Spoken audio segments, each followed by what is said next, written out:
अगर आत्मा सच में जाग जाए तो क्या इंसान दुखी होना बंद कर देता है? क्या उसका जीवन आसान हो जाता है या फिर असली परीक्षा तब शुरू होती है? आज हम भावनाओं से नहीं, भगवत गीता के क्रम से समझेंगे। आत्मा के जागरण के बाद जीवन में क्या होता है। राधे राधे, मैं कोमल द डिवाइन राजपूत गर्ल्स से। दोस्तों, एपिसोड 32 में हमने समझा डर से केंद्र तक जब आत्मा जागती है।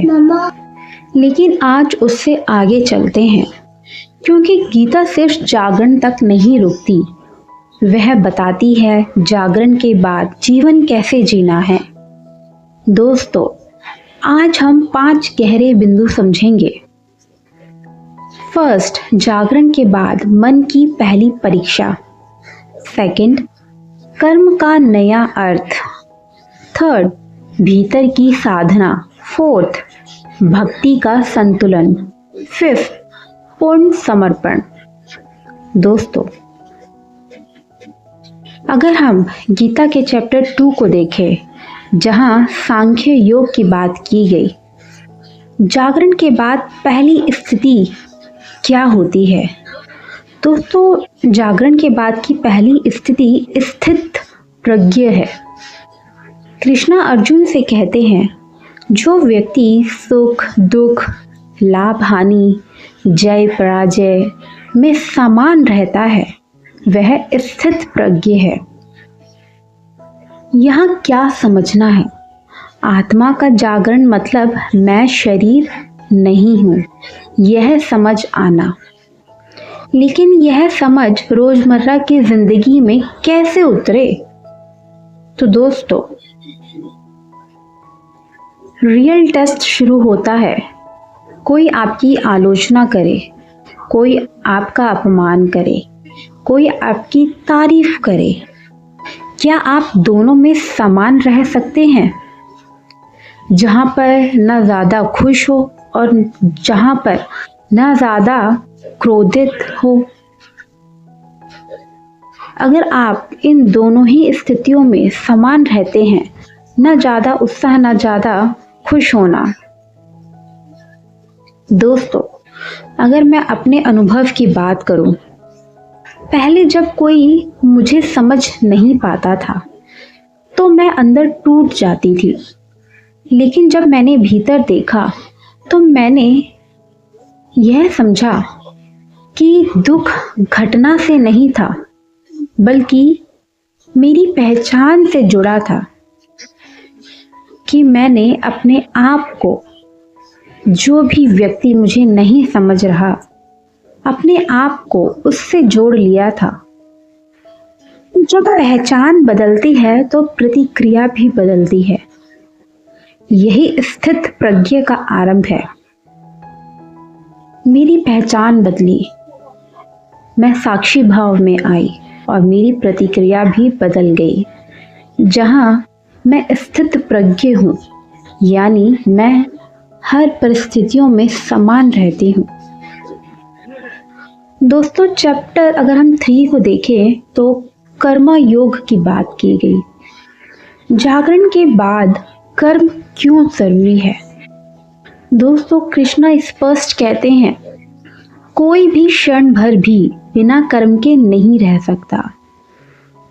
तो क्या जागृत व्यक्ति संसार छोड़ देता है? नहीं, वह कर्म करता है, लेकिन फल की चिंता से मुक्त होकर। इसका अर्थ क्या है? इसका अर्थ है काम करो, पूरी निष्ठा से करो, लेकिन परिणाम से चिपको मत, आसक्त मत हो। दोस्तों, एक एग्जाम्पल से समझते हैं। माँ बच्चे की देखभाल करती है। अगर वह हर दिन बदले में धन्यवाद चाहे तो दुखी होगी, पर अगर वह प्रेम से करे तो वही कर्म पूजा बन जाता है। दोस्तों, मेरा एक्सपीरियंस, जब मैंने अपने स्पिरिचुअल कंटेंट को रिस्पॉन्स से जोड़ना बंद किया, तभी शांति आई। दोस्तों चैप्टर 6 जहाँ पे ध्यान योग की बात की गई। जागरण के बाद जब हम समझ पाते हैं, हम यह जान पाते हैं कि हम आत्मा है, तब एक बड़ी चुनौती आती है, मन। कृष्णा कहते हैं मन चंचल है, वायु से भी तेज है। जागरण के बाद मन क्या करता है? वह पुरानी आदतें याद दिलाता है, पुरानी तकलीफें, पुराना अहंकार, पुरानी पहचान। यही साधना शुरू होती है। दोस्तों हम प्रैक्टिस कर सकते हैं, जैसे रोज 10 मिनट हम शांत बैठना सीखें, सिर्फ सांस को देखना शुरू करें, विचारों से लड़ना छोड़ दें, बस देखने की अवस्था में रहे और उन भाव को सिर्फ आने जाने दे। दोस्तों हमें मन को हराना नहीं, उसे मित्र बनाना है। चैप्टर 12 दोस्तों, भक्ति योग। क्यों जरूरी है भक्ति? ज्ञान से स्पष्टता आती है, ध्यान से स्थिरता आती है, पर भक्ति से विनम्रता आती है।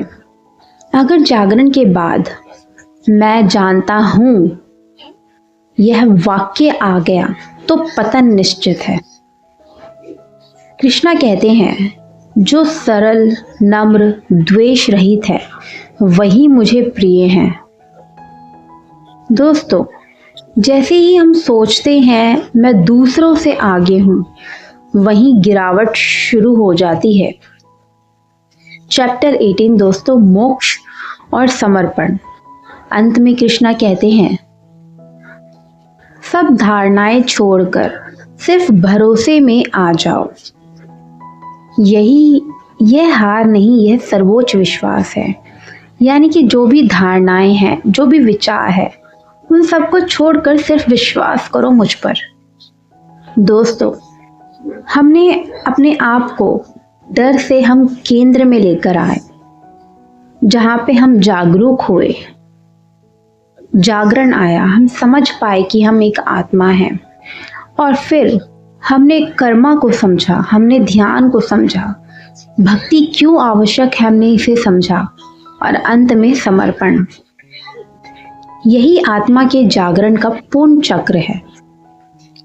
दोस्तों हम प्रैक्टिकल एक रोड मैप बना सकते हैं, ऐसे कुछ स्टेप्स जिन्हें हम अपना करके हम इस चक्र को पूर्ण कर सकते हैं और हम भी जागरूक हो सकते हैं। दोस्तों आज हो सकता है बीच में मेरी आवाज़ थोड़ी मतलब ठीक से नहीं आ रही हो, माफ़ करना, क्योंकि मेरी तबीयत ख़राब है और बोलने में तकलीफ़ हो रही है। तो अगर बीच में कहीं पे भी कुछ ऐसा आपको फील होता है कि ऊपर नीचे आवाज़ जा रही है, कुछ शब्दों में शब्द समझ नहीं आ रहे, तो माफ़ करना, उसके लिए इग्नोर करना प्लीज़। दोस्तों स्टेप 1 हम रोज लिख सकते हैं। हम लिख सकते हैं कि आज मैं कहाँ बह गया, यानी कि मुझे जहाँ पे स्थिर रहना चाहिए था, कहीं मैं कुछ गलत तो नहीं बोल गया। तो हम लिखने की प्रैक्टिस कर सकते हैं।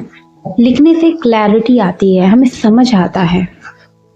सेकंड, अगर कोई ट्रिगर करे, अगर कोई आपको उकसाता है, आपको गुस्सा दिलाने की कोशिश करता है, तो वहां आप 5 सांसें आप ले सकते हो, या फिर आप वहां से हट सकते हो। स्टेप 3 निष्काम कर्मा। दिन में एक काम बिना बताए करो, यानी कि ऐसे कर्म जिसके बदले आपकी कोई चाह ना हो। और 4th ग्रैटिट्यूड। सोने से पहले 3 चीज़ें आप लिख सकते हो जिसके लिए आप आभार व्यक्त कर रहे हो, ग्रैटिट्यूड पे कर रहे हो।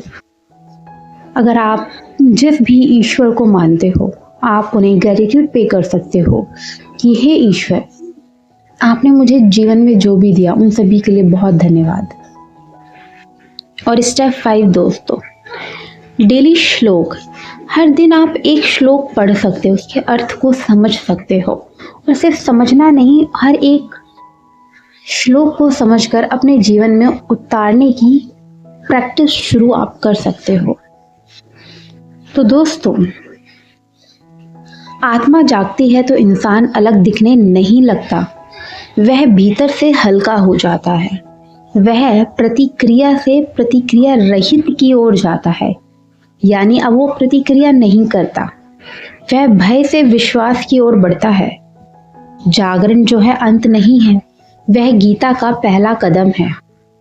तो दोस्तों, अगर आपको भी लगता है कि भीतर कुछ बदल रहा है तो कमेंट में लिखो, मुझे गीता का अगला अध्याय सुनना है।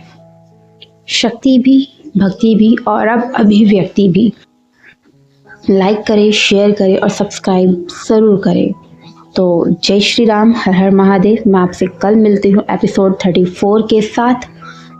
तो प्लीज़ आगे बढ़ते रहिए, अपनी जर्नी को शुरू कीजिए और जागरण की ओर अग्रसर हो।